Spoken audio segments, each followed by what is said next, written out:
Hello everyone, welcome back to Padhle. तो यहाँ पे हम करने वाले हैं सॉलिड स्टेट वाला चैप्टर का पार्ट नंबर 2। आई होप आपने पार्ट नंबर 1 जो है वो देख लिया है। ठीक है, हमने पार्ट नंबर 1 में क्या करा था, पार्ट नंबर 1 में क्लासिफिकेशन करी थी, डिफरेंट तरीके के सॉलिड्स होते हैं, अमॉर्फस सॉलिड, क्रिस्टलाइन सॉलिड, वो सारी चीजें करी थी।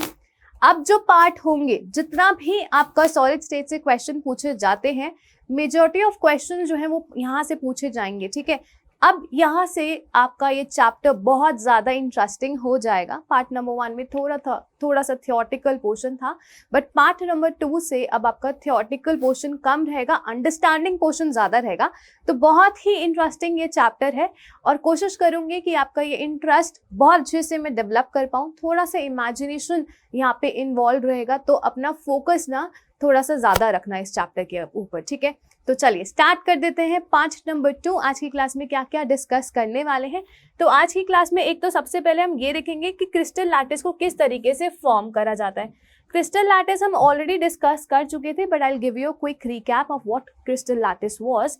उसकी फॉर्मेशन देखेंगे। अपने पास 3 तरह की क्रिस्टल लैटिस होती है, 1D crystal lattice, 2D and then we have 3D crystal lattice. ठीक है, तो वो हम देखने वाले हैं। उसके बाद different types of unit cells होते हैं। ठीक है, आपको क्रिस्टल लैटिस 7 क्रिस्टल सिस्टम्स मैंने लास्ट क्लास में बताए थे। ठीक है, क्यूबिकल सिस्टम्स होते हैं, टेट्रागोनल होते हैं, ऑर्थोरोम्बिक, मोनोक्लिनिक, ये सारी चीज़ें होती हैं। अभी हमें क्या करना है, ब्राविस लैटिसेस का थोड़ा सा पोर्शन रह गया, एक तो मैं आपको वो बताने वाली हूँ। उसके बाद क्यूबिकल यूनिट सेल्स को हम यहाँ पे डिस्कस कर रहे होंगे। ठीक है, डिफरेंट टाइप्स के यूनिट सेल्स होते हैं, primitive, non primitive unit cells होते हैं, उसे डिस्कस करेंगे। पैकिंग एफिशिएंसी का फॉर्मूला और वॉइड्स को एक्सप्लेन करने वाली हूँ। ठीक है, इसके बाद हम इंडिविजुअली चलेंगे, simple cubic unit cells, body centred cubic unit cells और face centred cubic unit cells. उसके बाद एक डिफेक्ट वाला पोर्शन रह जाएगा। तो अप्रॉक्सीमेटली 3 to 4 लेक्चर्स में आपका थियोरेटिकल पोर्शन खत्म करवा के आपको फिर मिलेंगे एनसीईआरटी के क्वेश्चंस। ठीक है, back exercise questions, NCERT exemplar questions और प्रीवियस ईयर क्वेश्चंस का डिस्कशन हम यहाँ पे कर रहे होंगे। ठीक है, इसी तरीके से सॉलिड स्टेट को खत्म करके फिर अपना सेकेंड चैप्टर की तरफ चलेंगे। ठीक है, चलिए तो स्टार्ट करते हैं सॉलिड स्टेट का पार्ट नंबर 2, जिसमें पार्ट नंबर 1 में हम आपको ऑलरेडी बता चुकी थी कि जो सॉलिड स्टेट होता है वो 3D नेटवर्क होता है। इस तरीके से ये पूरा जो सॉलिड आपका बन के आता है, इसे क्रिस्टल लैटिस बोलते हैं। ये अपने आप को हर डायमेंशन में एक्सटेंड कर रहा है। ये 3D नेटवर्क है। ये आपको एक्स डायरेक्शन में भी लेके जा रहा है, वाई डायरेक्शन में भी लेके जा रहा है और जेड डायरेक्शन में भी लेके आ रहा है। ठीक है, ये 3D नेटवर्क है, और भी पूरा होगा, बट हमने स्मॉल पोर्शन लेके इस तरीके से रिप्रेजेंट कर दिया। अब यूनिट सेल क्या होता है, वो रिपीटिंग यूनिट जो अपने आप को बार बार रिपीट करके पूरा क्रिस्टल लैटिस बनाती है, उसे बोलते हैं यूनिट सेल। फॉर एग्जाम्पल यहाँ पे आप देख रहे हो, ये एक क्यूब है, ये दूसरा क्यूब है, इसके पीछे तीसरा क्यूब है, इसके साइड में और 4th क्यूब है, नीचे भी ये 4 क्यूब्स हैं, इसके इधर भी क्यूब्स होंगे। तो ये क्यूब जो है अपने आप को रिपीट कर रहा है। तो रिपीटिंग यूनिट मिलके जो क्रिस्टल लैटिस बना रही है, that particular unit is known as unit cell. तो ये आपकी क्या हो जाती है, ये आपकी, इसे क्या बोलते हैं, ये आपकी यूनिट सेल है। यूनिट सेल क्या होगी, ये क्यूब हो जाएगा। ठीक है, तो यूनिट सेल आपकी रिपीट हो के क्रिस्टल लैटिस का फॉर्मेशन करती है। और यूनिट सेल किससे बना होता है, यूनिट सेल आपके ये एटम्स या पार्टिकल्स से मिलके बना होता है। इस पार्टिकल्स या एटम्स को क्या बोलते हैं, इन्हें हम लैटिस पॉइंट्स बोलते हैं। क्या बोलते हैं, लैटिस पॉइंट्स बोलते हैं। ये जो पार्टिकल्स हो सकते हैं, ये एटम भी हो सकता है, ये आयन भी हो सकता है, डिपेंडिंग अपॉन कि किस तरीके का सॉलिड है। क्लियर है, लेकिन आपके इवेंचुअली हम क्या बोल सकते हैं कि आपके जो पार्टिकल्स होते हैं, जो क्रिस्टल या सॉलिड बना रहे होते हैं, इन पार्टिकल्स को क्या बोलते हैं, लैटिस पॉइंट्स बोलते हैं। ये लैटिस पॉइंट्स मिलके एक यूनिट सेल बनाते हैं। ठीक है, और यूनिट सेल अपने आप को रिपीट करती है। यूनिट सेल अपने आप को रिपीट करके पूरा क्रिस्टल लैटिस का फॉर्मेशन करती है, पूरा क्रिस्टल लैटिस का फॉर्मेशन करती है। So this is one thing which you have to remember. Clear है, चलिए तो अभी हम बात करते हैं कि भाई ये क्रिस्टल लैटिस कैसे बनता है। 3 तरह की क्रिस्टल लैटिस होती है, 1D crystal lattice, 2D crystal lattice और 3D क्रिस्टल लैटिस। ठीक है, तो आराम से सुनते जाना सारी चीजें। सो लेट अस से कि what is the way of formation of 1D crystal lattice. सबसे पहले तो हम बात करते हैं कि 1 डायमेंशन क्रिस्टल लैटिस क्या होती है। ठीक है, formation of 1D crystal lattice. Let us say कि we start with just 1 particle. ठीक है, हमने इस एक पार्टिकल से स्टार्ट करा। अब सॉलिड में सेम तरीके के पार्टिकल्स होंगे, ठीक है, तो ये पार्टिकल्स और कंबाइन करते जाएंगे, ठीक है, दूर से पार्टिकल्स आए जा रहे हैं और इसके साथ इस तरीके से कंबाइन करे जा रहे हैं। अगर ये पार्टिकल्स आप देख रहे हो अपने आप को एक ही डायमेंशन में, लेट अस से कि ये एक्स डायरेक्शन है, एक्स डायमेंशन है, तो अपने आप को जब एक ही डायरेक्शन में, this is X direction, let this be the Y direction, ठीक है, and let this be the Z direction, ये आपका बोर्ड प्लेन में है, ये एक्स डायरेक्शन ले लेते हैं, ये वाई डायरेक्शन ले लेते हैं और बाहर निकलता हुआ जेड डायरेक्शन हमने ले ली। तो ये जो पार्टिकल्स अपने आप को अटैच कर रहे हैं ये सिर्फ एक ही डायमेंशन में जा रहे हैं, विच इज एक्स डायरेक्शन। तो ये 1D क्रिस्टल लैटिस है। यहाँ पे जो क्वेश्चन पूछा जाता है वो पूछा जाता है रिगार्डिंग कोऑर्डिनेशन नंबर। आपसे पूछ सकते हैं कि कोऑर्डिनेशन नंबर क्या होने वाला है। 1D क्रिस्टल लैटिस की अगर हम बात करें तो कोऑर्डिनेशन नंबर क्या होगा पर्टिकुलर एटम का। अगर हम बात करें कोऑर्डिनेशन नंबर ऑफ एटम तो क्या होने वाला है, कोऑर्डिनेशन नंबर का मतलब है जो एटम आपका प्रेजेंट है वो और कितने एटम से टच में है, कितने एटम से वो जुड़ा हुआ है। फॉर एग्जाम्पल अगर हम बात करें, यहाँ पे क्रिस्टल लैटिस और भी इन्वॉल्व हो रही होगी और पीछे भी एक्सटेंड हो रही होगी, हम इन्फिनाइट डिस्टेंस कंसिडर करते हैं, उसका स्मॉल पोर्शन ले लिया हमने। अब यहाँ पे कोऑर्डिनेशन नंबर क्या होगा, तो ये आपका जो पार्टिकल है, ठीक है, ये कितने एटम से सराउंडेड है, एक तो ये वाले एटम से टच में है और दूसरा ये वाले एटम से टच में, तो इसका कोऑर्डिनेशन नंबर क्या हो जाएगा। तो जितने भी एटम्स हैं उनका coordination number 1D crystal lattice में 2 होता है। अगर आप ये देखो तो इसका इससे वो सराउंडेड है और इसके पीछे भी, इसके बाद भी एक पार्टिकल होगा उससे सराउंडेड है, तो इसका भी कोऑर्डिनेशन नंबर 2 आता है, ठीक है। तो कोऑर्डिनेशन नंबर क्या होगा 1D क्रिस्टल लैटिस में, आपके एटम का कोऑर्डिनेशन नंबर कितना होने वाला है 2, ठीक है। तो अभी ये आपकी 1D क्रिस्टल लैटिस बनी है, क्लियर है। अब 1D के बाद 2D का फॉर्मेशन होता है। अब 2D क्रिस्टल लैटिस की बात करें तो 2 तरीके की 2D क्रिस्टल लैटिस होती है। 2D क्रिस्टल लैटिस की बात कर रहे हैं तो 2 है, तो 2 तरीके की 2D क्रिस्टल लैटिस होती है। एक होती है square planar crystal lattice, sorry square planar lattice बोल सकते हैं, और एक होती है hexagonal planar lattice, hexagonal planar crystal lattice, ठीक है। ये स्क्वायर प्लेनर ए टाइप की पैकिंग से मिलके बनता है और ये ए बी टाइप की पैकिंग से मिलके बनता है। ये क्या है, किस तरीके से बन रहा है, मैं आपको बताती हूँ। हेक्सागोनल प्लेनर लैटिस को हम HCP 2D वाली भी बोलते हैं, ठीक है। ये स्क्वायर प्लेनर पैकिंग हो जाएगी, स्क्वायर क्लोज पैकिंग 2D वाली बोल सकते हैं, इस तरीके से आप बोल सकते हो, क्लियर हो गया। 1D से ही 2D बनता है, 1D क्रिस्टल लैटिस से ही 2D बनता है, और 2D के बाद एक बार हमें 1D समझ आ गया, 1D के बाद 2D भी समझ आ जाएगा, और 2D समझ आने के बाद ही फिर आपको 3D समझ आएगा और फिर डिटेल में चीजें समझ आएंगी, ठीक है। तो 2D क्रिस्टल लैटिस की बात करें तो 2 तरीके के होते हैं, स्क्वायर प्लेनर क्रिस्टल लैटिस और hexagonal planar crystal lattice, clear हो गया। चलिए तो let's understand how is HCP lattice being formed, कौन सी 2D वाली, ठीक है, किस तरीके से बनता है। 1D से बनता है ना, तो सबसे पहले तो 1D क्रिस्टल लैटिस बना लेते हैं। ये ए लेयर एक 1D डायमेंशन में हमने ये ले लिया, क्लियर हो गया। ये 1D डायमेंशन में आगे तक जा रहा है, क्लियर है। अगर मैं ये 1D डायमेंशंस बहुत सारे ले लूँ, ठीक है, ये 1D डायमेंशंस बहुत सारे ले लो, ठीक है, समझते जाना बस आप, अभी आपको सब कुछ समझ आएगा, डिटेल में समझ आएगा। और चल इतना बहुत है हमारे लिए, चल वेरी गुड। ये मेरा 1D क्रिस्टल लैटिस है, ठीक है, 1D है। इस लेयर को मैं क्या बोलूं, इस लेयर को मैं नाम दे देती हूँ ए लेयर।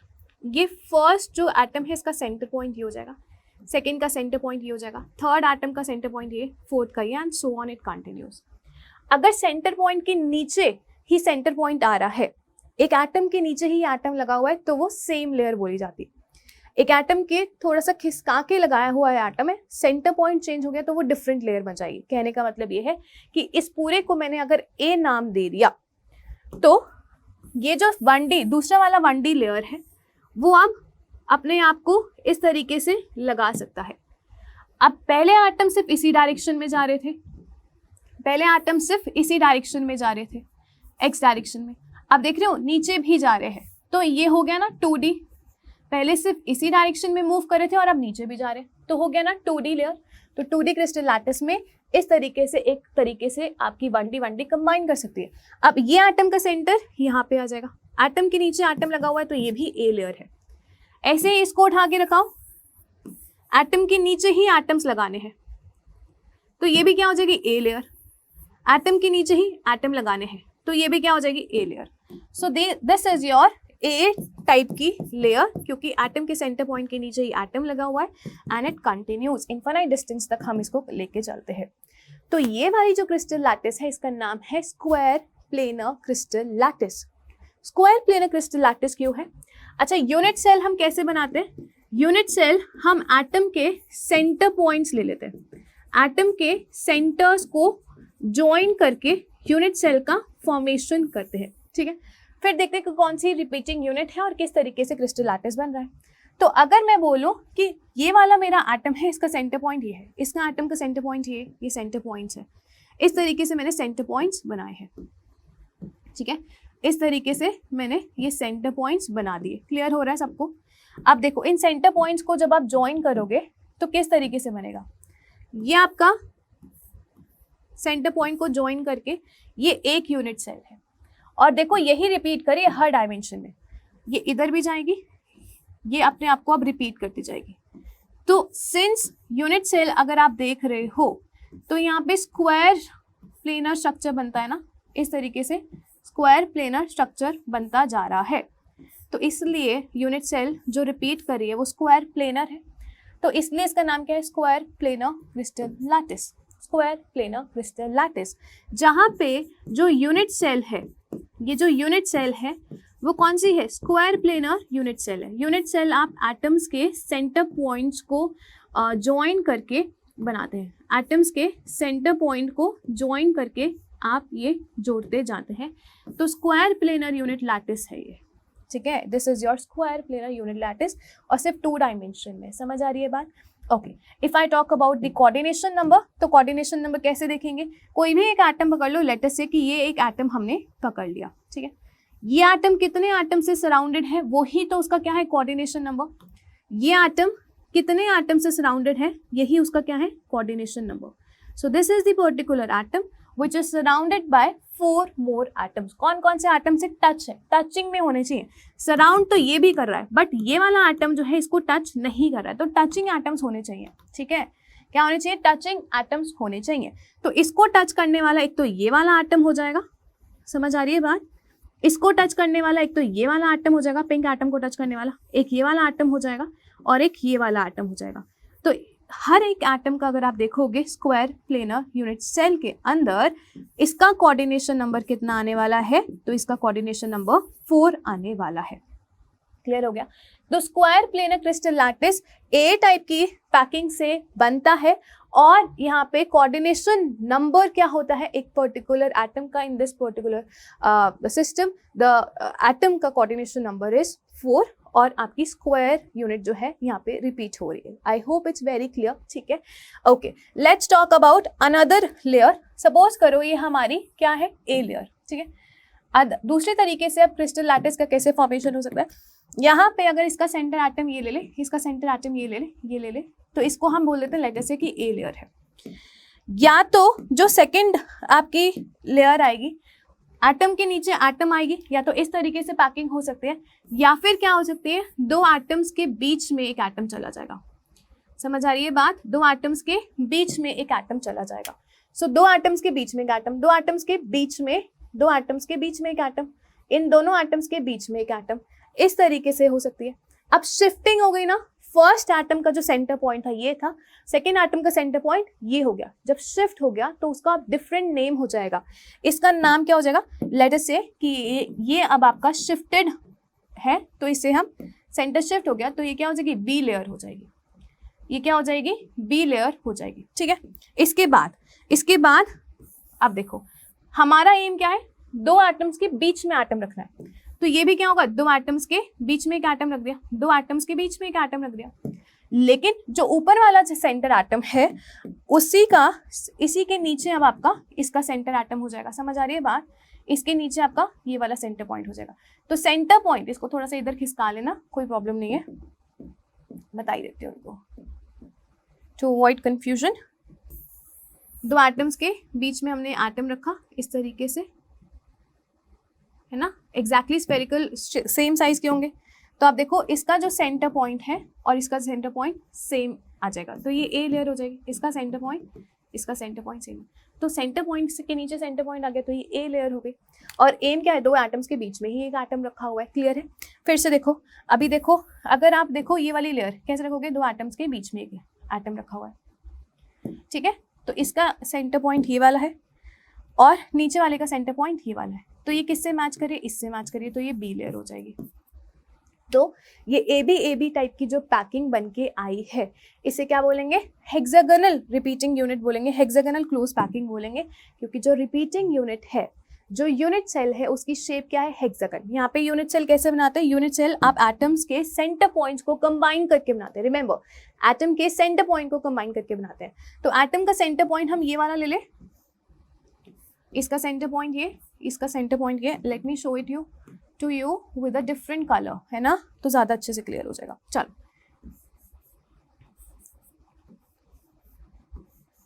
ये एटम्स के सेंटर पॉइंट ले ली हमने, ये एक यूनिट सेल है। ऐसे ही ये रिपीट होते जाएंगे, अब हर डायरेक्शन में रिपीट हो रही है। देखो क्या बन के आ रहा है शेप, क्या बन के आ रहा है शेप, हेक्सागोनल ही तो शेप बन के आ रही है इस तरीके से। जब आपको इस तरीके से रिपीटिंग यूनिट लगेगी तो ये क्या हो जाएगी, HCP हो जाएगा। अब इसका जो यूनिट सेल है वो हेक्सागोनल शेप का है, सॉरी, ठीक है, हेक्सागोनल शेप का है, तो इसलिए हम इसको बोलते हैं HCP है, 2D वाली लैटिस, ठीक है। HCP 3D में भी आते हैं, उसका हम बाद में डिस्कस करेंगे। तो 1D से 2D जाने में दो तरीके की पैकिंग हो सकती है, एटम के नीचे एटम लग सकता है या फिर दो एटम्स के बीच में एटम लग सकता है। इस तरीके से दो यूनिट सेल का जनरेशन होता है, स्क्वायर क्लोज पैकिंग और hexagonal close packing. What is the coordination number? कोई भी एक एटम पकड़ लो, इसको टच करने वाले कौन कौन से एटम्स हैं, 1 3 4 5 6, कोऑर्डिनेशन नंबर 6। इसको नोट करिए फटाफट से, फिर आगे चलते हैं। ओके, चलो, अब 2D समझ आ गया आपको। 2D के बाद अब आता है 3D। तो 2D से मिलके बनता है 3D, ठीक है। 2D में दो तरीके की प्लेनर लैटिस थी, एक स्क्वायर प्लेनर लैटिस थी और एक हेक्सागोनल प्लेनर लैटिस थी। मैं सिर्फ आपको सिंपल आइडिया दे रही हूँ, इसके बाद हम डिटेल में हर एक लैटिस को बनाना सीखेंगे। जो हर तरीके की यूनिट सेल्स हैं आपके सिलेबस में, face centred unit cell, body centred unit cell, simple cubic unit cells है, hexagonal close packing unit cells हैं, 3D वाली की अगर हम बात करें तो ये किस तरीके से बनते हैं उसे हम डिटेल में करेंगे। बट आज की क्लास में सिंपल आइडिया दे रही हूँ कि किस तरीके से आपका क्रिस्टल लैटिस का फॉर्मेशन होता है, ठीक है। चलो, तो अभी हमें करना है कि 2D से 3D की तरफ जाना है। This is a simple idea कि किस तरीके से जाते हैं, ठीक है। सबसे बेसिक यूनिट सेल में आपको आज थोड़ा सा आइडिया दूंगी। 2D में अगर मैं आपको कंसिडर कर रही हूँ स्क्वायर प्लेनर पैकिंग, क्या कंसिडर कर रही हूँ, स्क्वायर प्लेनर पैकिंग को कंसिडर अगर मैं करूं, कौन सी वाली, 2D वाली, ठीक है। ओके, तो 2D में स्क्वायर प्लेनर पैकिंग किस तरीके से दिख रही थी, इस तरीके से दिख रही थी, ठीक है। तो यही मैं बना रही हूँ, ध्यान से सुनते जाना, ये बहुत ज्यादा इंपॉर्टेंट है। अगर आपको ये समझ नहीं आएगा ना तो सॉलिड स्टेट में फिर दिक्कत आती है बच्चों को, फिर समझ ही नहीं आता उनको कि किस तरीके से कोऑर्डिनेशन निकालते हैं, किस तरीके से पैकिंग एफिशिएंसी निकालते हैं, ठीक है। तो हर एक चीज क्लियर होनी चाहिए। सो this is my 1D layer, है ना, 1D लेयर। इसको कॉपी कर लेते हैं, ये आपकी अब 2 डायमेंशन में जा रही है। एटम के नीचे एटम है तो स्क्वायर प्लेनर लेयर बन रही है, एटम के नीचे एटम है, स्क्वायर प्लेनर लेयर बन रही है। एक और ले लेते हैं, ज्यादा हो जाएगा। ओके चलो ये समझ आ गया। इस तरीके से आपकी हर डायरेक्शन में जाती है, क्लियर है, इधर भी जा रही है और इधर भी जा रही है। अब देखो, अब ये मेरी स्क्वायर प्लेनर हो जाएगी 2D में। अगर मुझे थर्ड डायमेंशन में भी जाना है, this is my X direction, this is my Y direction, my third dimension is कि अब इस स्टैक के ऊपर ये स्फेयर्स है, सर्कल मत समझना, स्फेरिकल एटम्स है आपके, तो यहाँ पे इसके ऊपर अब आपकी लेयर पुट करी जाएगी, तो थर्ड डायमेंशन स्टार्ट हो जाएगी, है ना। तो यहाँ पे क्या करा है हमने, क्या करना है आपने, यहाँ पे सिंपल सी एक लेयर और कॉपी कर लेते हैं, क्लियर है, और ऐसे ही और भी लेयर्स होंगी हमारी, क्लियर हो रहे। तो ये हमारी बेसिक लेयर थी, ये हमारी बेसिक लेयर थी, क्लियर है। इसके ऊपर हम ये वाली लेयर को पुट करने वाले हैं, इसके ऊपर हम ये दूसरी लेयर को पुट करने वाले हैं। ध्यान से देखोगे किस तरीके से लेयर को पुट कर रहे हैं, क्योंकि हमें अब z डायरेक्शन के टुवर्ड्स लेके जाना है। इसका कलर स्विच करते हैं येलो पे and then you can see. तो ए लेयर के ऊपर, बेसिक लेयर के ऊपर इसी तरीके से मैंने ये वाली लेयर पुट कर दी, समझ आया। क्या करना है यहाँ पे, अगर आप इस 2D लेयर को, स्क्वायर प्लेन लेयर को नया नाम दे दो ए लेयर, अब ये नया 2D वाला लेयर हो गया, ठीक है। इसके ऊपर सेम लेयर को पुट करना है। पुट करने के दो तरीके होते हैं, या तो एटम के ऊपर एटम रख दो या फिर दो एटम्स के बीच में एटम रख दो। तो अभी मैं क्या कर रही हूँ, ये अगर मैं इस तरीके से पुट कर रही हूँ तो ये क्या है, मेरा एटम के ऊपर एटम रख दिया, ठीक है, बट ये 3D में। अब नीचे वाइट लेयर है तो थोड़ा सा दिखाने के लिए मैं इस तरीके से छोड़ देती हूँ। तो ये वाली जो लेयर है एटम के ऊपर एटम रखी गई है, तो ये ए टाइप की पैकिंग हो गई, ठीक है। अब नया जो ए है वो 2D वाला ए है, उसके ऊपर एक और 2D वाला सेम एटम के ऊपर एटम रखा हुआ है, तो ये आपका ए टाइप की पैकिंग हो रही है, समझ आ रही है बात। या तो इस तरीके से रख लो, या फिर आप जो पैकिंग कर सकते हैं 2D से 3D में जाएंगे तो दो एटम्स के बीच में एटम रख दो। ध्यान से देखो, यहाँ पे इन दिस केस एटम्स के बीच में एटम इस तरीके से रख दिया मैंने, एटम के बीच में एटम्स, दो एटम्स, यहाँ पे 4 एटम्स के बीच में एक एटम रख दिया। ये वाली पैकिंग भी हो सकती है, लेकिन अब ये ए बी टाइप की लेयर हो जाएगी।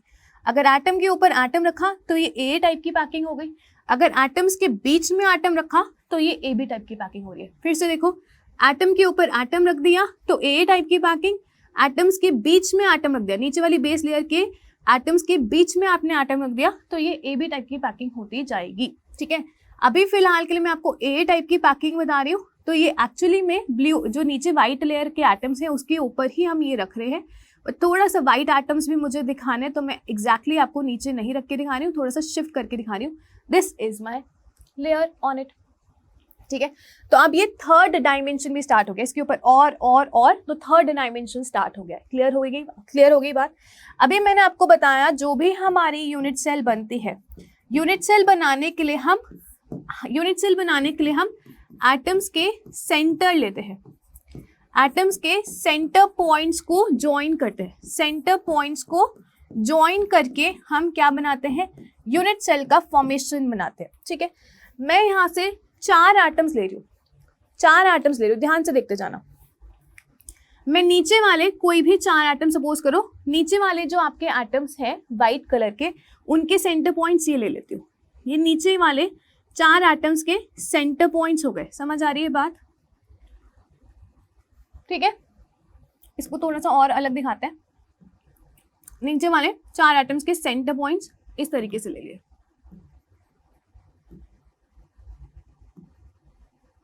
ठीक है।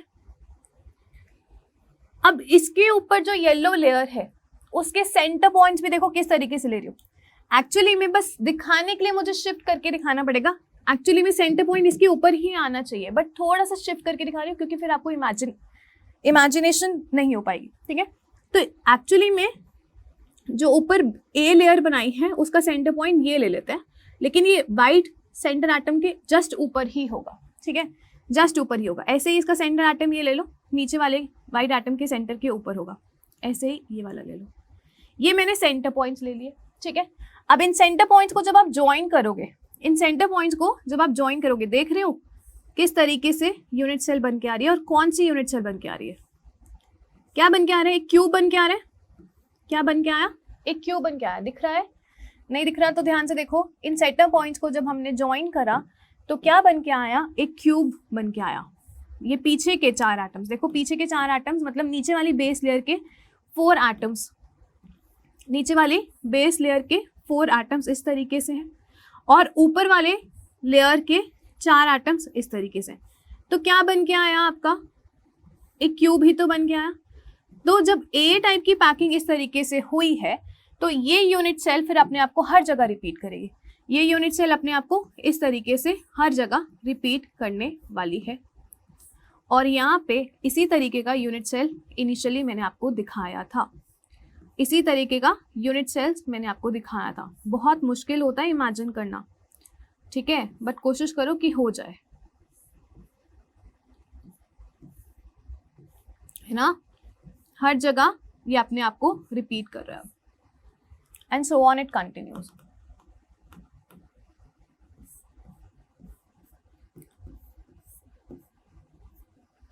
क्लियर है? It continues like this. तो यहाँ पे जो यूनिट सेल बन के आई है वो कैसे बन के आई है? एक क्यूबिकल यूनिट सेल बन के आई है। आप एटम्स के सेंटर पॉइंट लेते हो, है ना, जो नीचे ए लेयर थी उनके सेंटर पॉइंट सी वाले हो जाएंगे, उनके सेंटर पॉइंट सी वाले हो जाएंगे। और ऊपर इस एटम के जस्ट ऊपर ये वाला एटम है, इस एटम के जस्ट ऊपर ये वाला एटम है। बस दिखाने के लिए हमें इस तरीके से दिखाना पड़ेगा, but exactly these are your एक दूसरे के ऊपर ही, ठीक है। इस तरीके की यूनिट सेल्स आपकी बन के आती है। इस यूनिट सेल का नाम है क्यूबिकल यूनिट सेल, क्योंकि ये क्यूब के फॉर्म में आ रही है। ये क्यूबिकल यूनिट सेल है। और यहाँ पे आप बोल सकते हो कि जो एटम्स होंगे वो पूरी स्पेस ले रहे होंगे। ये एक एटम, ये एक एटम, ये एटम, ये एटम, इस तरीके से पूरी स्पेस ले रहे होंगे। बट हम यूनिट सेल को, इसमें आपको समझ नहीं आएगा, बट अगर आप सिर्फ सेंटर पॉइंट्स को कंसिडर करके बना रहे हो तो सेंटर पॉइंट्स को ज्वाइन करके आपको दिख रहा होगा कि ये क्यूबिकल यूनिट सेल बन के आई है। यहाँ पे एटम सिर्फ कॉर्नर्स पे प्रेजेंट है, ठीक है। ये जो सेंटर पॉइंट्स हैं एटम के कहाँ पे आ रहे हैं? सिर्फ कॉर्नर्स ऑफ क्यूब को ऑक्यूपाई कर रहे हैं। This is the simplest unit cell. और जब भी आपके एटम्स के सेंटर पॉइंट सिर्फ कॉर्नर्स को ऑक्यूपाई करते हैं, ऐसी यूनिट सेल को प्रिमिटिव यूनिट सेल्स बोलते हैं। क्या बोलते हैं? प्रिमिटिव यूनिट सेल्स बोलते हैं। प्रिमिटिव यूनिट सेल्स वो यूनिट सेल्स होती हैं जहाँ पे एटम्स जो है सिर्फ कॉर्नर्स पे ही प्रेजेंट होते हैं। एटम्स कहाँ पे प्रेजेंट होते हैं? सिर्फ कॉर्नर्स पर ही प्रेजेंट होते हैं। क्लियर है? ठीक है। तो आप जब 3D में 2D से 3D में जाओगे, अपने यहाँ पे हमने बहुत सारी यूनिट सेल्स पढ़नी है। सिंपल क्यूबिक यूनिट सेल पढ़नी है 3D में, हमें face centred cubic unit cell पढ़नी है, हमें body centred cubic unit cell पढ़नी है, हमें हेक्सागोनल क्लोज पैकिंग वाली 3D की यूनिट सेल पढ़नी है, ठीक है। ये सारी यूनिट सेल्स हमें पढ़नी है और ये सारी क्यूबिकल यूनिट सेल्स ही हैं, हम इसी तरीके से बनाएंगे, ठीक है। ये क्यूबिकल यूनिट सेल्स ही हमारी है, ठीक है। तो इस तरीके से यूनिट सेल का फॉर्मेशन होता है।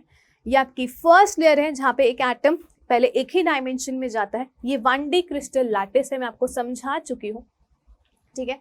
ऐसे ही अगर हम बात करें तो 1D से जब 2D में जाएगा तो फर्स्ट लेयर के नीचे एटम के नीचे एटम आ सकता है। इस तरीके से ए टाइप की पैकिंग होके आपकी स्क्वायर क्लोज पैकिंग 2D वाली बन सकती है। अगर एटम्स के नीचे एटम्स नहीं आ रहे तो एटम, दो एटम्स के बीच में एटम आ जाएंगे। तो ये अगर ए लेयर है, दो एटम्स के बीच में एटम्स आ रहे हैं, दो एटम्स के बीच में आ रहे हैं, दो एटम्स के बीच में आ रहे हैं, दो एटम्स के बीच में आ रहे हैं।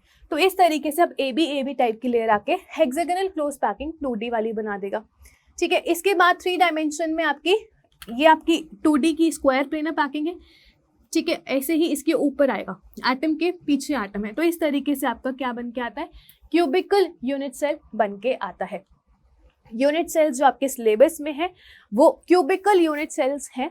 आपको क्यूब के बारे में 100% इंफॉर्मेशन होनी चाहिए, जो मैंने फर्स्ट लेक्चर में भी दिया था, and I will repeat it again in this particular lecture in case अगर आपने फर्स्ट लेक्चर नहीं देखा तो आपको क्यूबिकल यूनिट सेल पढ़नी है।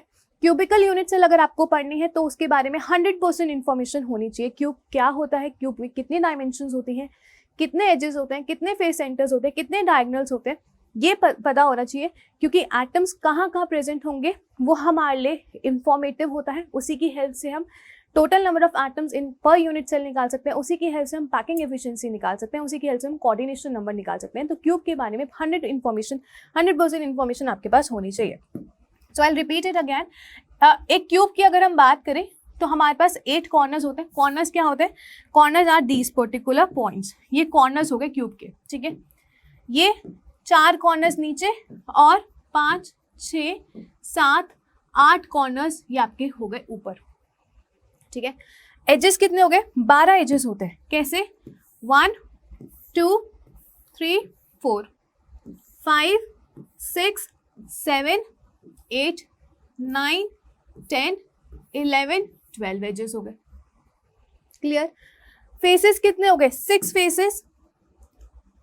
Top face, bottom face, top face, bottom face 2, left face, right face 4, front face, back side face 6 faces हो गए आपके यहाँ पे किसके? एक क्यूब के, ठीक है। यहीं पे आपको ये पता होना चाहिए कि एक क्यूब में कितने फेस डायगोनल्स होते हैं और कितने बॉडी डायगोनल्स होते हैं, ठीक है। चलो, तो फेस डायगोनल्स क्या हो गए? ये जो एक फेस आपने बनाया है ना, इनके ऑपोजिट कॉर्नर्स को ज्वाइन कर दो। ये एक फेस डायगोनल और ये दूसरा फेस डायगोनल। तो एक फेस पे 2 फेस डायगोनल्स हैं। ऐसे नीचे वाले फेस की अगर हम बात करें तो ये 3rd फेस डायगोनल, ये 4th फेस डायगोनल। ऐसे 5th and 6th, 7th and 8th, back face की 9th and 10th, front face की 11th एंड 12th। तो ये हो गए फेस डायगोनल। आप ऐसे भी कैलकुलेट कर सकते हो कि क्यूब के एक फेस पे 2 फेस डायगोनल निकल रहे हैं। क्यूब के एक फेस से 2 फेस डायगोनल्स निकल रहे हैं। एक क्यूब में कितने फेसेस हैं? 6 फेसेस है। 6 2 12 फेस डायगोनल्स निकलेंगे। कितने फेस डायगोनल्स निकलेंगे? 12 फेस डायगोनल्स निकलेंगे। तो एक क्यूब के अंदर कितने फेस डायगोनल्स होते हैं? तो आप यहाँ पे लिख सकते हो एक क्यूब के अंदर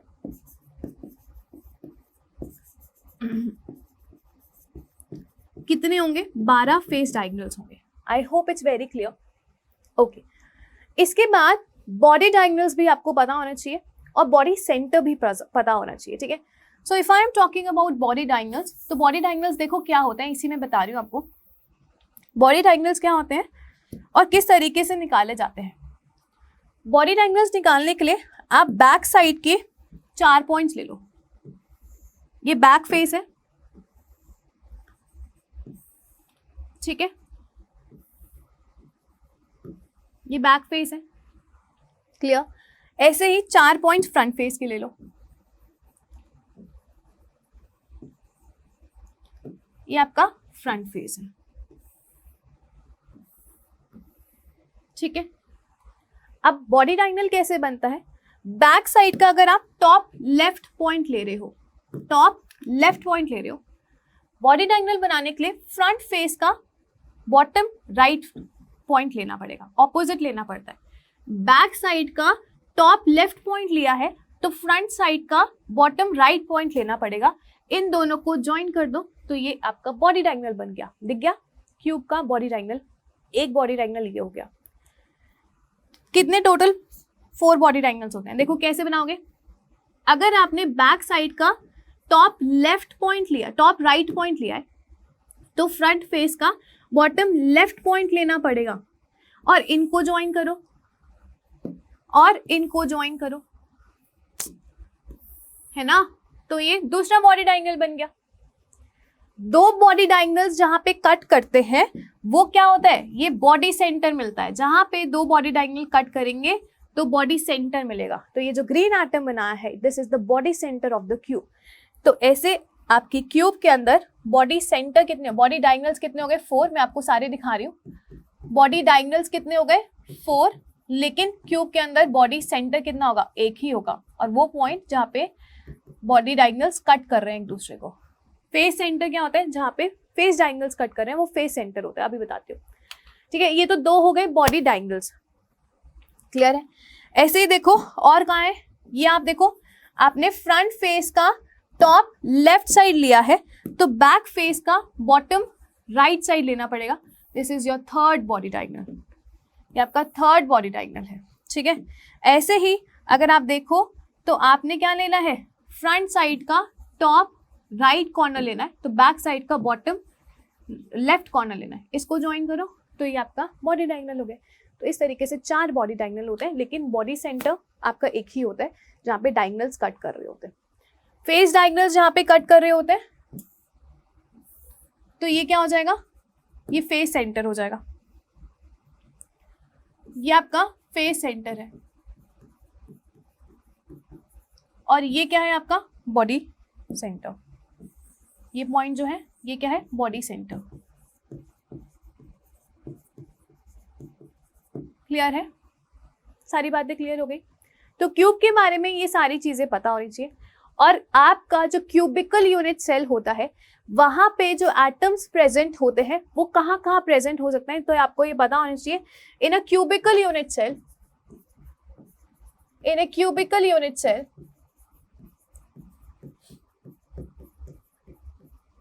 atoms are present at corners,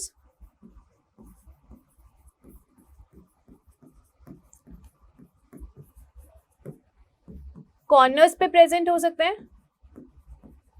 ठीक है, फेस सेंटर पे प्रेजेंट हो सकते हैं, एज सेंटर पे प्रेजेंट हो सकते हैं और बॉडी सेंटर पे एटम्स जो है प्रेजेंट हो सकते हैं. तो ये चीज आपको पता होनी चाहिए. ठीक है, ऑल्सो पर यूनिट सेल उनका कॉन्ट्रीब्यूशन कितना है वो पता होना चाहिए. आप एक्चुअली में क्रिस्टल लैटिस ही पढ़ते हो बट हम यूनिट लैटिस के रिस्पेक्ट में पढ़ते हैं क्रिस्टल लैटिस. तो एक जो एटम कॉर्नर पे प्रेजेंट है क्या वो पूरा एटम एक यूनिट सेल का पार्ट है, ये आपको पता होना चाहिए. ठीक है, आंसर इज नो. ये हमने लास्ट क्लास में भी डिस्कस करा था. फॉर एग्जाम्पल मैं फिर से बता देती हूँ, ये पूरा क्रिस्टल लैटिस है. हमने अपनी स्टडी करने के लिए इतना क्रिस्टल लैटिस बहुत है. वैसे ये आपकी हर डायरेक्शन में इन्फिनाइट टाइम्स एक्सटेंडेड होता है. अगर आप ये यूनिट सेल ले रहे हो, ठीक है, रेड वाली यूनिट सेल ले रहे हो, यहाँ पे ये जो एटम्स बनाए हुए हैं रेड वाली यूनिट सेल के, ये वाले एटम्स हैं जो आपके यूनिट सेल्स बना रहे हैं. ठीक है, ये रेड वाले एटम्स आपके जो टिक कर रखे हैं यही तो एटम्स यूनिट सेल बना रहे हैं. ध्यान से देखो, ये एटम्स कंबाइन करके यूनिट सेल का फॉर्मेशन कर रहे हैं.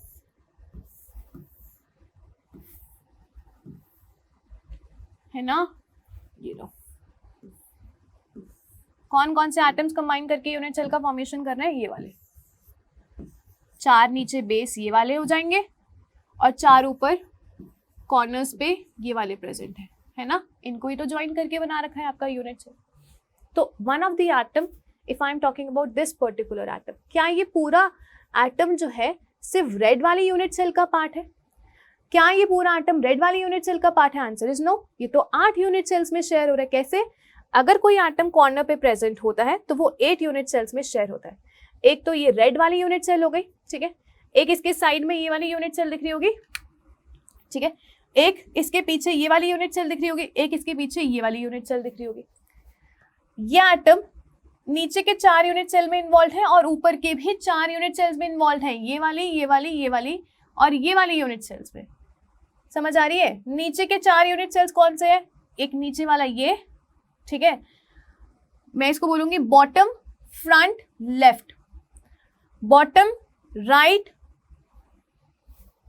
बॉटम राइट हो गया, ठीक है, this is bottom front right, और एक है बॉटम बैक राइट, एक है bottom left right, sorry bottom left back हो गया.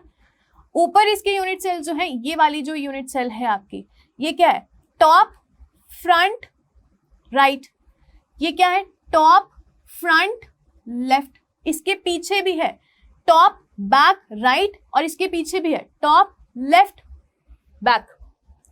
8 यूनिट सेल्स में ये वाला एटम यूज हो रहा है. तो क्या हम, अगर एटम कॉर्नर पे प्रेजेंट है तो क्या हम ये नहीं बोल सकते कि ये वाला एटम अगर 8 में यूज हो रहा है तो एटम जो कॉर्नर पे प्रेजेंट है एक यूनिट सेल में अपना 1/8 कंट्रीब्यूट कर रहा है. कितना कंट्रीब्यूट कर रहा है? 1/8 कंट्रीब्यूट कर रहा है.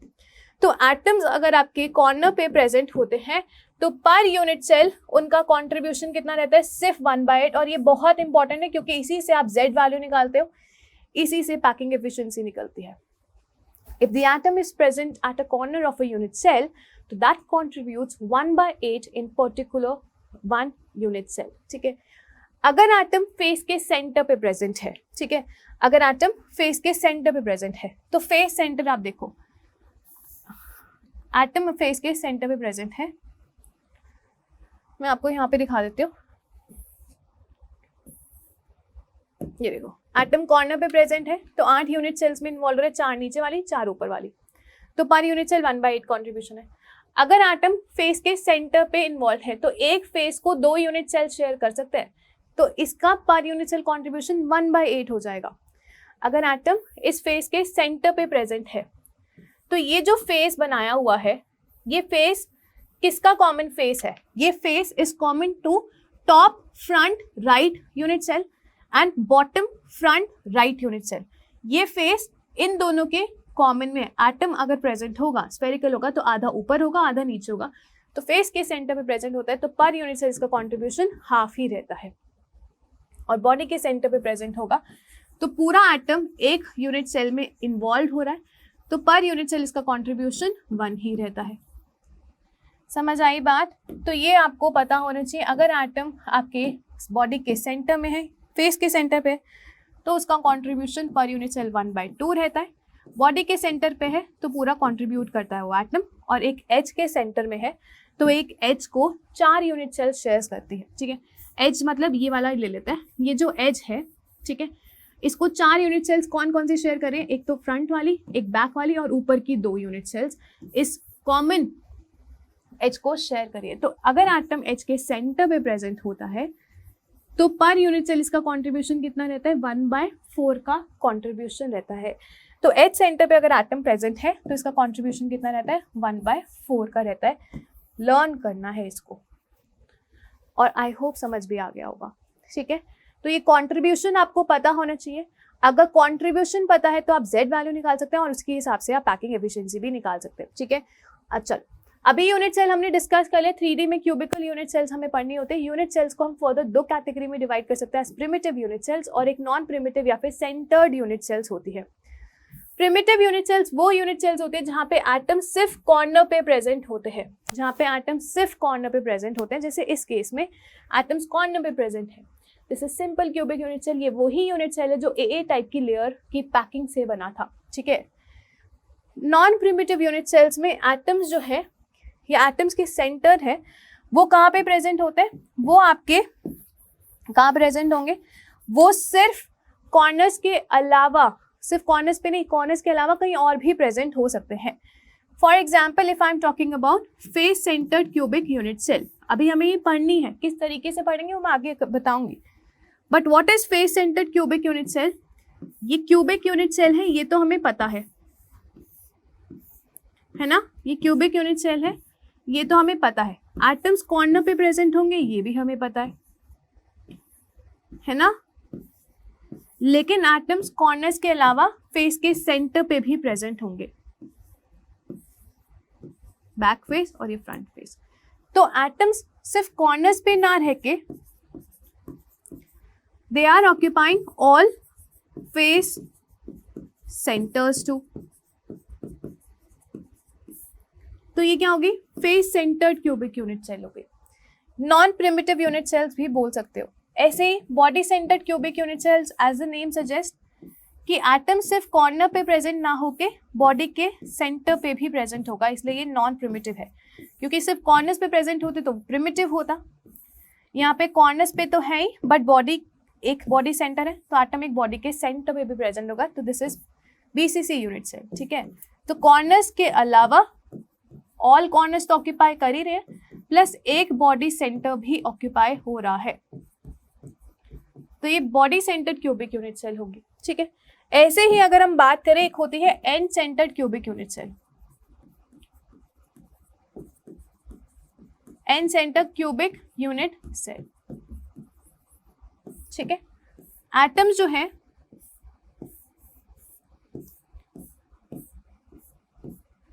वो कॉर्नर्स पे प्रेजेंट होने के अलावा कहीं और भी तो प्रेजेंट होंगे, और वो कहाँ पे प्रेजेंट होंगे? Any two opposite faces, any two opposite faces, कोई भी टू, टॉप बॉटम हो सकता है, लेफ्ट साइड हो सकता है, फ्रंट बैक हो सकता है। इस तरीके से ये आपकी एंड सेंटर्ड यूनिट सेल्स होंगी। यहाँ पे एटम्स ऑल कॉर्नर्स तो ऑक्यूपाई कर ही रहे हैं, but any two opposite faces पे भी है, ठीक है। तो इस तरीके से आपकी एंड सेंटर्ड यूनिट सेल्स होती है। और आपको ना पर यूनिट सेल टोटल एटम निकालना होता है। अब दिखने को यहाँ पे आपको दिख रहे होंगे भाई 8 एटम्स प्रेजेंट है एक यूनिट सेल में, बट नहीं, एक क्रिस्टल लैटिस में अगर एटम कॉर्नर पे प्रेजेंट होते हैं तो 1/8 कंट्रीब्यूट कर रहे होते हैं। तो इसमें दिखने को 8 एटम्स है, बट एक्चुअली जो टोटल नंबर ऑफ एटम्स जिसे हम Z से रिप्रेजेंट करते हैं वो कितने होंगे? यहाँ पे 8 एटम्स, 8 कॉर्नर्स होते हैं, सारे ही कॉर्नर्स ऑक्यूपाइड है, तो 8 एटम्स कॉर्नर्स को ऑक्यूपाई कर रहे हैं, लेकिन पर यूनिट सेल कॉर्नर पे अगर एटम प्रेजेंट होता है तो 1/8 का कंट्रीब्यूशन होता है। तो Z वैल्यू अगर आप सिंपल क्यूबिक यूनिट सेल्स के लिए निकालोगे तो 8 × 1/8 विच इज इक्वल्स टू 1 ही आने वाला है। ये पर यूनिट सेल अपना एक 1/8 पार्ट कंट्रीब्यूट कर रहा होगा, 1/8 पार्ट कंट्रीब्यूट कर रहा होगा। तो पर यूनिट सेल ये अपना 1/8 कंट्रीब्यूट कर रहा होता है। तो टोटल एटम्स आपके कितने हो जाएंगे? 1 हो जाएंगे। सिंपल क्यूबिक यूनिट सेल में टोटल एटम 1 हो जाएंगे। इसलिए ये आपको पता होना चाहिए एटम कहाँ पे प्रेजेंट है और उसका कंट्रीब्यूशन कितना है। ऐसे अगर आप देखो तो इस केस में आपके 8 कॉर्नर्स तो ऑक्यूपाई कर रहे एटम्स जो कॉर्नर्स पे है, और आपके 6 फेसेस हैं तो 6 फेसेस पे आपके एटम्स प्रेजेंट होंगे, तो 6 फेस सेंटर्स पे एटम प्रेजेंट होंगे। मैंने अभी आपको बताया Z वैल्यू निकालने के लिए 8 कॉर्नर्स पे प्रेजेंट है तो उनका कॉन्ट्रीब्यूशन पर यूनिट सेल 1/8 होगा। 6 एटम्स फेस के सेंटर पे, और एक फेस के सेंटर पे जो कंट्रीब्यूशन रहता है वो कितना रहता है? हाफ रहता है, तो 6 × 1/2 होगा। तो face centre cubic unit cell में टोटल एटम कितने हो जाएंगे? 4 हो जाएंगे। क्लियर है? Body centre cubic unit cells में 8 एटम्स कॉर्नर पे प्रेजेंट है, तो इनका कंट्रीब्यूशन कितना हो जाएगा? 8 × 1/8 जो कॉर्नर पे प्रेजेंट है, बट एक एटम बॉडी सेंटर पे भी तो प्रेजेंट है पूरा, और बॉडी सेंटर पे पूरा प्रेजेंट है तो 1 कंट्रीब्यूट करे, तो टोटल एटम्स कितने हो जाएंगे body centre cubic unit cell में? 2 हो जाएंगे। Z की वैल्यू 2 हो जाएगी इस केस में, ठीक है। Okay, coming to this particular point, यहाँ पे 8 एटम्स कॉर्नर को ऑक्यूपाई कर रहे हैं तो 8 × 1/8 तो हो ही जाएगा, लेकिन 8 × 1/8 तो हो गया है ना, प्लस 2 एटम्स फेस के सेंटर पे प्रेजेंट है तो 2, और फेस के सेंटर पे प्रेजेंट है तो 1/2 का कंट्रीब्यूशन है। इस केस में सारे फेस सेंटर ऑक्यूपाई करे तो 6 × 1/2 करा, यहाँ पे कोई भी 2 फेस को करेगा तो 2 × 1/2, तो यहाँ पे भी जो कंट्रीब्यूशन आएगा वो कितना आएगा? 2 का आएगा। तो इस तरीके से Z वैल्यू निकाली जाती है, क्योंकि यही Z वैल्यू फिर पैकिंग एफिशिएंसी को निकालने में काम आती है। क्लियर है? तो ये पता होना चाहिए कि एटम्स कहाँ पे प्रेजेंट होते हैं, किस तरीके से प्रेजेंट होते हैं। This is body centre cubic unit cell, यहाँ पे Z की वैल्यू अभी आपने निकाली 2, ठीक है। This is face centre cubic unit cell, Z की वैल्यू इसके लिए 4 होती है। And this is end centre cubic unit cell, यहाँ पे किसी भी 2 एंड पे आप लगा लो, इसके लिए Z की वैल्यू कितनी होती है? 2, ठीक है। तो ये पता होना चाहिए आपको अबाउट योर एटम्स कहाँ पे कितने प्रेजेंट है और वो कितना कंट्रीब्यूट कर रहे हैं। इनको लर्न करना है, लर्न करो, समझ आ गया है तो समझ लो। I hope it's very clear, ठीक है। ओके, अभी हमने जो पढ़ा है that is normal cubic unit cells. But आपको पता है हमने लास्ट क्लास में 7 क्रिस्टल लैटिसेस पढ़े थे, और वो जो 7 क्रिस्टल लैटिसेस आपके थे वो उनको लर्न करने का भी ट्रिक मैंने बताया था, क्यूट वेरी क्यूट आ मदर करके वो जो ट्रिक था, क्यूट आ मदर 012 करके ट्रिक था। तो वहाँ से ये 7 क्रिस्टल लैटिस आए थे। फिर मैंने बोला था मैं ब्राविस लैटिस को नेक्स्ट क्लास में बताऊंगी। तो ब्राविस लैटिस कुछ भी नहीं है, जो क्यूबिक लैटिस होते हैं। अभी आपने देखा जो क्यूबिक लैटिस होते हैं हमने जो पढ़े हैं वो प्रिमिटिव बॉडी सेंटर्ड और फेस सेंटर्ड क्यूबिक लैटिस है ना। तो in a system there are 7 crystal systems. In a solid state, there are 7 crystal systems and 14 Bravais lattices, है ना।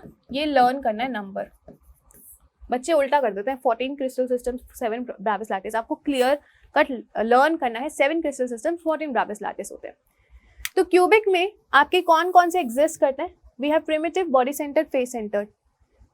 तो क्यूबिक को फर्दर हम बोल सकते हैं कि ये 3 और आपके होते हैं। एक क्रिस्टल सिस्टम में 3 ब्रेविस लैटिस क्यूबिकल फॉर्म के होते हैं। टेट्रागोनल क्रिस्टल सिस्टम में प्रिमिटिव और बॉडी सेंटर्ड होते हैं, तो 2 ब्रेविस लैटिस टेट्रागोनल सिस्टम में हो गए। ऑर्थोरॉम्बिक सिस्टम में 1 2 3 4 primitive, body centre, face centre और एंड सेंटर्ड होते हैं। तो यहाँ पे 4 हो गए, है ना, 4 हो गए। हेक्सागोनल में सिर्फ प्रिमिटिव एग्जिस्ट करता है, मतलब एटम सिर्फ कॉर्नर्स पे प्रेजेंट होंगे, तो हेक्सागोनल क्रिस्टल सिस्टम में 1 ब्रेविस लैटिस हो गया।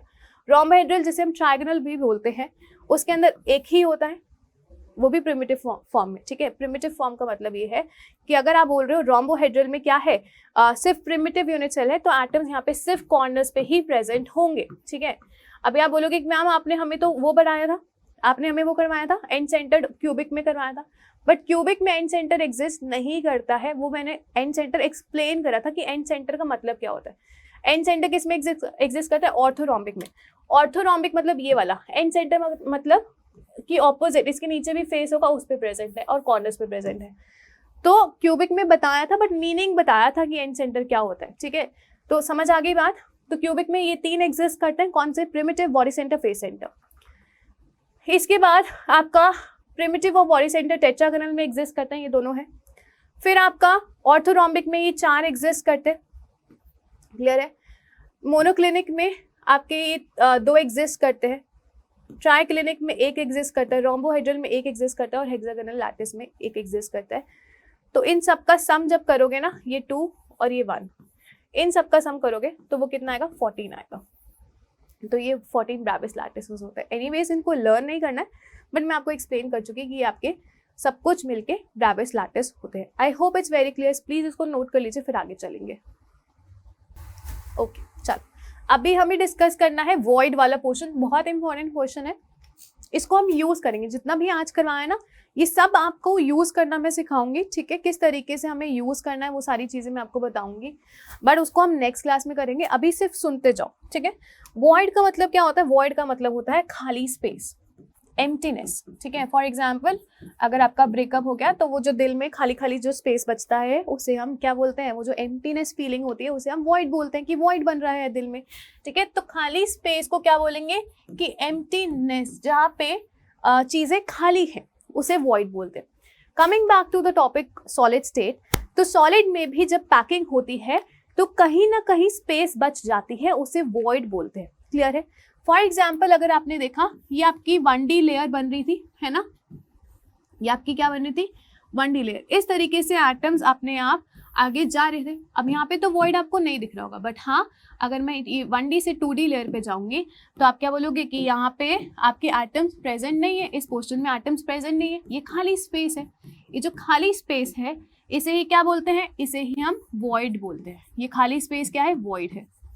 सिमिलरली अगर आप यहाँ पे देखो कि इस तरीके से आपके एटम्स जो हैं वो प्रेजेंट थे, इस तरीके से एटम्स यहाँ पे प्रेजेंट थे, और यहाँ पे अगर इस तरीके से आपने लगा दी एटम्स की पोजिशनिंग 2 एटम्स के बीच में कर दी, यही 2 तरीके की पैकिंग्स होती थी, तो यहाँ पे भी क्या बचा? ये खाली स्पेस बचा। ये खाली स्पेस जो बचा इसे क्या बोलेंगे? इसे बोलेंगे वॉइड। ये क्या है? वॉइड है। तो वॉइड मतलब खाली स्पेस जहाँ पे एटम्स नहीं पहुंच पा रहे हैं, है ना। ऐसे ही अगर आप टाइटली पैक, जितने भी बॉल्स आपको दे दे, आप उसको टाइटली पैक कर दो तो वो 100% पैकिंग नहीं होती है।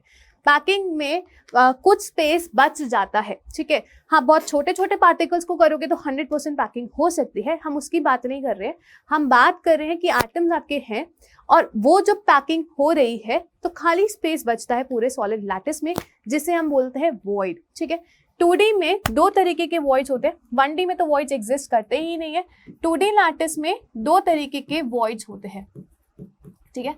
One is square planar void, one is square planar void, another one is triangular void. क्या है? triangular void.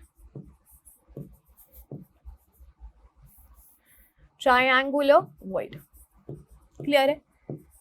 इन square planar void square unit cell के बीच में बनता है। यूनिट सेल कैसे बनाते हैं? एटम्स के सेंटर पॉइंट को जोड़ के आप यूनिट सेल बनाते हैं। तो एटम्स के जब सेंटर पॉइंट को जोड़ के यूनिट सेल बनाओगे, इस तरीके से यूनिट सेल बन जाएगी, है ना। तो स्क्वायर के बीच में जो खाली स्पेस बना है इसे क्या बोलते हैं? स्क्वायर प्लेनर वॉइड बोलते हैं। क्या बोलते हैं? स्क्वायर प्लेनर वॉइड बोलते हैं। जो मिलके 4 एटम से मिलके बना होता है। तो ऐसे ही वॉइड का कोऑर्डिनेशन नंबर अगर आपसे पूछ ले तो कितने एटम्स जो है उस खाली स्पेस, कितने एटम्स की वजह से वो खाली स्पेस बन रही है, उसे हम उसका कोऑर्डिनेशन बोलते हैं। ये जो खाली स्पेस है इन 4 एटम्स की वजह से बन रही है, तो इसका कोऑर्डिनेशन नंबर वॉइड का कितना हो जाएगा, 4 हो जाएगा। यहाँ पे ट्रायंगुलर वॉइड भी बनता है। ट्रायंगुलर वॉइड देखो कैसे बनेगा, ये एक एटम, ये दूसरा एटम, ये तीसरा एटम, ये फोर्थ एटम, ये जो खाली स्पेस है इन तीनों एटम्स की वजह से मिलके बन रहा है, तो बीच में एक ट्रायंगल बन रहा है। ऐसे ही देखो यहाँ पे ये वाला एटम एक ट्रायंगल बना रहा है, जो खाली स्पेस है ट्रायंगुलर वॉइड बोला जाता है, क्योंकि 3 एटम से मिलके बन रहा है। और यहाँ पे जो वॉइड का कोऑर्डिनेशन नंबर होगा, क्योंकि ये जो वॉइड है 3 एटम्स की वजह से मिल रहा है, तो उसका coordination number of the void will be 3। Clear हो गया। तो 2D में 2 तरीके के वॉइड्स होते हैं, वन है square planar void, another one है ट्रायंगुलर वॉइड। ठीक है, अब 3D में बात करते हैं तो 3D में 3 तरीके के वॉइड्स एग्जिस्ट करते हैं। ध्यान से सुनते जाना, ये बहुत इंपॉर्टेंट है। 3D में 3 तरीके के वॉइड्स होते हैं। कौन कौन से होते हैं? Number 1 is cubical, number 1 is tetrahedral, number 3 is octahedral voids होते हैं। कैसे? अगर हम 2D से 3D में जाते हैं तो सबसे पहले तो अपनी यही वाली लेयर बनाओ, 1D लेयर, ठीक है ना। एक सेकेंड,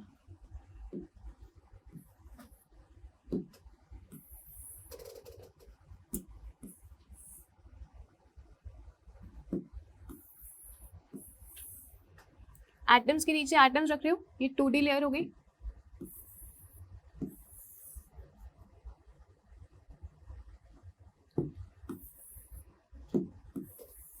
ठीक है, इस तरीके से ये 1D लेयर हो गई, सॉरी 2D लेयर हो गई।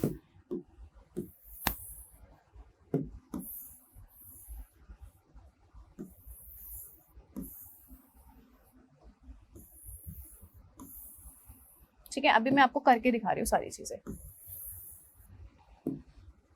ये 2D की स्क्वायर प्लेनर हो गई। ठीक है, अब ये क्या है, यहाँ से देखो, इस लेयर को क्या कर रही हूँ, इस लेयर को इसके ऊपर रख रही हूँ, है ना। ए लेयर को ए लेयर के ऊपर रख रही हूँ इस तरीके से। समझ आ रही है बात? तो यहाँ से पता है क्या बना था, वो क्यूबिकल लैटिस बना था।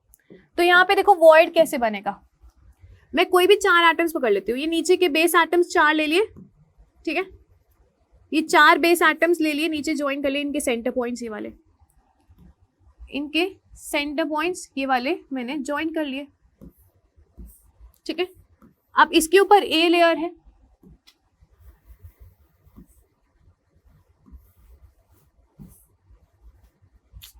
अलग कलर से दिखाती हूँ, इसके ऊपर ए लेयर है, एटम्स के ऊपर एटम्स। ठीक है, तो बीच में देखो ये जो खाली स्पेस बन के आया, ये क्यूबिकल वॉइड बोला जाता है। तो क्यूबिकल वॉइड क्या होता है? क्यूबिकल वॉइड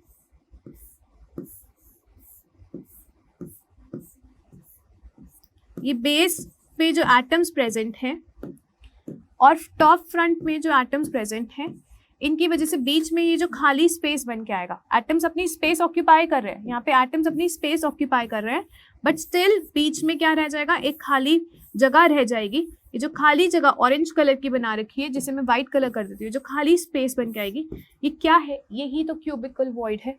तो क्यूबिकल वॉइड इस तरीके से बनता है, जो बीच में इन एटम्स की वजह से बन के आया, इसे बोलते हैं क्यूबिकल वॉइड। ठीक है, क्यूबिकल वॉइड का कोऑर्डिनेशन नंबर कितना होगा? 8 होगा, क्योंकि ये 8 एटम की वजह से बन रहा है। 1 2 3 4 5 6 7 8 एटम्स की वजह से क्यूबिकल वॉइड बन के आ रहा है। तो इसका कोऑर्डिनेशन नंबर क्यूबिकल वॉइड का कितना रह जाता है? 8 रह जाता है। ठीक है, ऐसे ही एक क्यूबिकल वॉइड हो गया, एक होता है टेट्राहेड्रल वॉइड और दूसरा होता है ऑक्टाहेड्रल वॉइड। ठीक है, टेट्राहेड्रल वॉइड देखो कैसे बनता है, ये तो आपने एटम के नीचे एटम के ऊपर एटम रख दिया। ठीक है, अब एटम्स के बीच में एटम रखोगे तो डिफरेंट लेयर बोली जाएगी। ठीक है, एटम्स के बीच में एटम देखो इस तरीके से अगर मैं रख दूं तो आपका यहाँ पे ना आपको वो वाली लेनी पड़ेगी। टेट्राहेड्रल समझने के लिए हमें HCP लैटिस लेनी पड़ेगी। क्या लेनी पड़ेगी? HCP lattice. मैं आपको दिखा देती हूँ। ये स्क्वायर प्लेनर 2D के स्क्वायर प्लेनर से बनता है क्यूबिकल वॉइड। अगर आप HCP लेते हो, हेक्सागोनल क्लोज पैकिंग लेते हो 2D वाली, ठीक है, ये 1D लेयर है, कॉपी, ठीक है, ये ट्रायंगुलर वॉइड बन गया, समझ आ रही है? एटम के बीच में एटम रख दिया। अरे यार एक सेकेंड, फिर से ये देखो, ठीक है, ये HCP लैटिस थी, यहाँ पे सारे ट्रायंगुलर वॉइड्स बन के आए।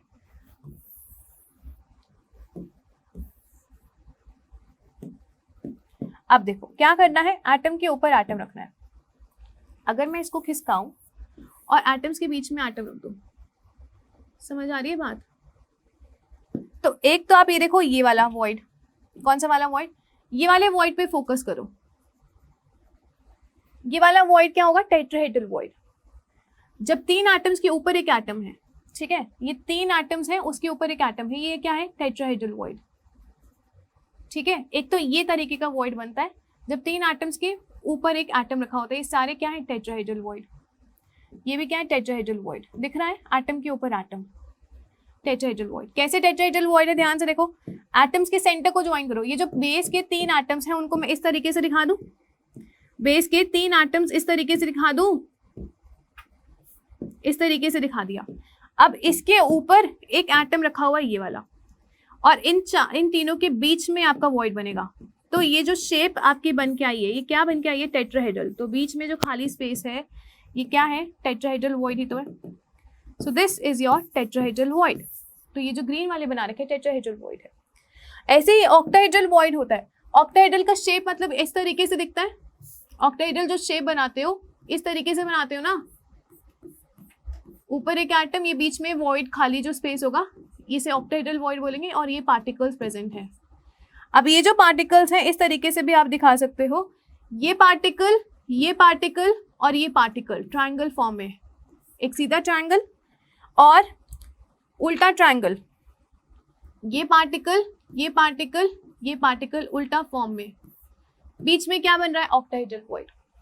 ऐसे ही देखो, अगर मैं आपको बोलूं कि इस पे फोकस करो, कौन से वॉइड पे, इस पे फोकस करो। जो नीचे के ये 3 पार्टिकल्स हैं इस तरीके से एक ट्रायंगुलर वॉइड बना रहे, दिख रहा है ये वाला। इनके ऊपर वाइट पार्टिकल्स रखे गए हैं, किस तरीके से, ये एक पार्टिकल, या फिर आप देख लो पिंक पार्टिकल्स रख देते हैं इस तरीके से, 1 2 और 3। खोज पोच हो गया, एक बार ध्यान से देखो फिर से, कौन सा दिखाऊं, इस पे फोकस करो। ये एक ट्रायंगुलर वॉइड है, इसके ऊपर उल्टा करके ये वॉइड बन रहा है, दिख रहा है। यहाँ पे एक तो वॉइड ऐसे बन रहा है कि 3 एटम्स के ऊपर एक एटम रखा हुआ है, और एक रखा हुआ है इस तरीके से, ये 3 एटम्स येलो वाले, ये वाले और ये वाले एक ट्रायंगल बना रहे, उसके ऊपर ये पिंक एटम उल्टे करके रखे हुए हैं ये वाले। तो वॉइड के, एक ट्रायंगुलर वॉइड के ऊपर एक उल्टा वॉइड बन रहा है इस तरीके से, तो इसे बोलते हैं octahedral void. Coordination number of tetrahedral void 4 atom से मिलके बन रहा है, तो ये टेट्राहेड्रल वॉइड का कोऑर्डिनेशन नंबर 4 होगा। हेक्सागोनल ऑक्टाहेड्रल वॉइड जो है इसका कोऑर्डिनेशन नंबर 1 2 3 4 5 6 होने वाला है। ऑक्टाहेड्रल वॉइड का कोऑर्डिनेशन नंबर 6 होगा, क्यूबिकल वॉइड का कोऑर्डिनेशन नंबर 8 होगा। So this is the octahedral void, tetrahedral void and cubical void. इसके बाद आपकी पैकिंग एफिशिएंसी निकलती है। Packing efficiency is defined as कि कितना एटम्स या स्फीयर्स, जो भी पार्टिकल्स हैं, कितना वॉल्यूम ऑक्यूपाई कर रहे हैं एक यूनिट सेल में। अभी आपको बताया ये जो एक यूनिट सेल है इसके अंदर क्या क्या है, कुछ एटम्स प्रेजेंट हैं अपनी जगह पे और कुछ जगह पे खाली स्पेस है। तो ये पूरा a cube, volume of this unit cell is a cube, क्योंकि क्यूबिकल यूनिट सेल के साथ हम डील कर रहे हैं। लेकिन एटम्स ने कितना पोजीशन ऑक्यूपाई कर रखा है divided by total volume into 100, that will be the packing efficiency. यहाँ पे एटम्स अपनी पोजीशन ऑक्यूपाई कर रहे हैं, बट यहाँ पे कुछ खाली स्पेस भी है, ठीक है, कुछ खाली स्पेस भी है। तो पैकिंग एफिशिएंसी क्या है, that is defined as volume occupied by atoms, volume occupied by atoms, total volume occupied by atoms in a unit cell divided by volume of the cube, volume of a unit cell into 100, वो उसकी packing efficiency होती है। तो ये आपकी percentage packing efficiency हो गई। अगर पूरा यूनिट सेल का वॉल्यूम 100% मान ले तो परसेंटेज वॉइड क्या हो जाएगा, 100 में से पैकिंग एफिशिएंसी को माइनस कर दो, तो परसेंटेज वॉइड इस तरीके से आप निकालते हैं। ठीक है, समझ आ रही है बात? क्लियर है? Okay, so volume occupied by atoms in a unit cell किस तरीके से निकालोगे? तो टोटल एटम्स यहाँ पे निकालने पड़ते हैं। हमने देखा था टोटल एटम्स अगर कॉर्नर्स में प्रेजेंट है, दिखने को 8 है, बट एक्चुअली में सिर्फ एक ही एटम कॉर्नर पे, मतलब इन टोटल एक ही हो रहा है ना, 8 इंटू 1/8 निकाल रहे थे, तो यही z वैल्यू आपको चाहिए होती है। सो इस केस में आप z वैल्यू लेते हो, कितने एटम्स हैं एक यूनिट सेल में? एटम्स 3D में स्फेरिकल शेप के होते हैं, तो volume of a sphere is 4/3 πr³ है ना, और आपको यूनिट सेल का वॉल्यूम a³ लेना है इंटू 100।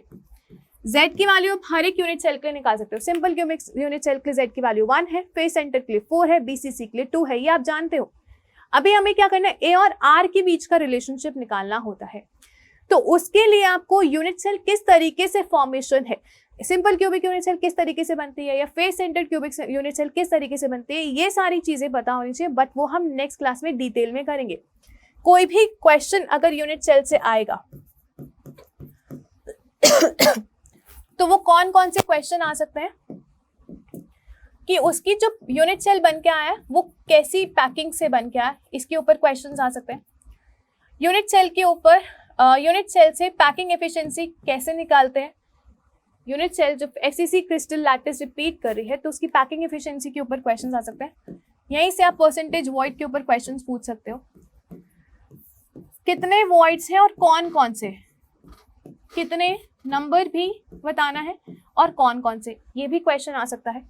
कोऑर्डिनेशन नंबर से क्वेश्चन आ सकता है कि एटम का कोऑर्डिनेशन नंबर क्या होगा, अगर सिंपल क्यूबिक यूनिट सेल में एटम्स प्रेजेंट है या body centre cubic unit cell में एटम प्रेजेंट है तो कोऑर्डिनेशन नंबर क्या होगा, इनके ऊपर क्वेश्चंस आ सकते हैं। ठीक है, और जो क्वेश्चंस आ सकते हैं आपकी डेंसिटी से आते हैं, डेंसिटी का फॉर्मूला हम नेक्स्ट क्लास में पढ़ेंगे, डिफेक्ट से आते हैं। तो ये सारी चीजें आपको पढ़नी है, हम हर एक यूनिट सेल के लिए पढ़ेंगे। हमें सिंपल क्यूबिक यूनिट सेल पढ़नी है, body centred cubic unit cell पढ़नी है, face centred cubic unit cell और एक HCP यूनिट सेल भी मैं आपको करवाऊंगी। ये चारों यूनिट सेल्स हमें पढ़नी है। HCP exam point of view से इंपॉर्टेंट है फॉर कॉम्पिटिटिव लेवल्स। ठीक है, तो ये सारे क्वेश्चंस आपसे पूछे जा सकते हैं, इनको हम डिटेल में करवाएंगे। बट जब तक आपको वॉइड का मतलब नहीं पता होगा, पैकिंग एफिशिएंसी का फॉर्मूला नहीं पता होगा, किस तरीके से 3D वॉइड बनती है ये नहीं पता होगा, तो आपको दिक्कत आएगी। इसलिए मैंने आज की क्लास बहुत बेसिक रखी है, लेकिन इंपॉर्टेंट है, ये नहीं देखी तो फिर अगली क्लास समझ नहीं आएगी। तो इसको देख लेना, अपने फ्रेंड्स को भी बता देना। आपसे फिर हम नेक्स्ट वीडियो में मिलेंगे और ये सारी यूनिट सेल्स हम करने वाले हैं। ठीक है, I hope it's very clear. Will meet you in part 3 now, जहाँ पे हम इंडिविजुअल यूनिट सेल्स के क्वेश्चंस को सॉल्व कर रहे होंगे। ठीक है, क्लियर है? बहुत इंपॉर्टेंट चैप्टर है, इंटरेस्टिंग चैप्टर है। एक बार इंटरेस्ट बन गया तो चीज़ें समझ आने लग जाएंगी, इंटरेस्ट नहीं बना तो फिर समझाना मुश्किल है, फिर तो आपको लगता है कि लर्न ही कर लो। ठीक है, वो चीज़ को अवॉइड करना, समझने की कोशिश करना। नहीं समझ आया तो कमेंट सेक्शन में ज़रूर लिखना किस पॉइंट पे दिक्कत हो रही है, ये लिखना। दूसरा, अगर नहीं समझ आया तो कोशिश करो एक बार फिर से देख लो। जब हम दूसरी या तीसरी बार देखते हैं तो हमें और अच्छे से समझ आता है। क्लियर है? चलिए, I hope you like the lecture. We'll meet you in part 3. Till then, keep learning, keep growing. Thank you so much for watching.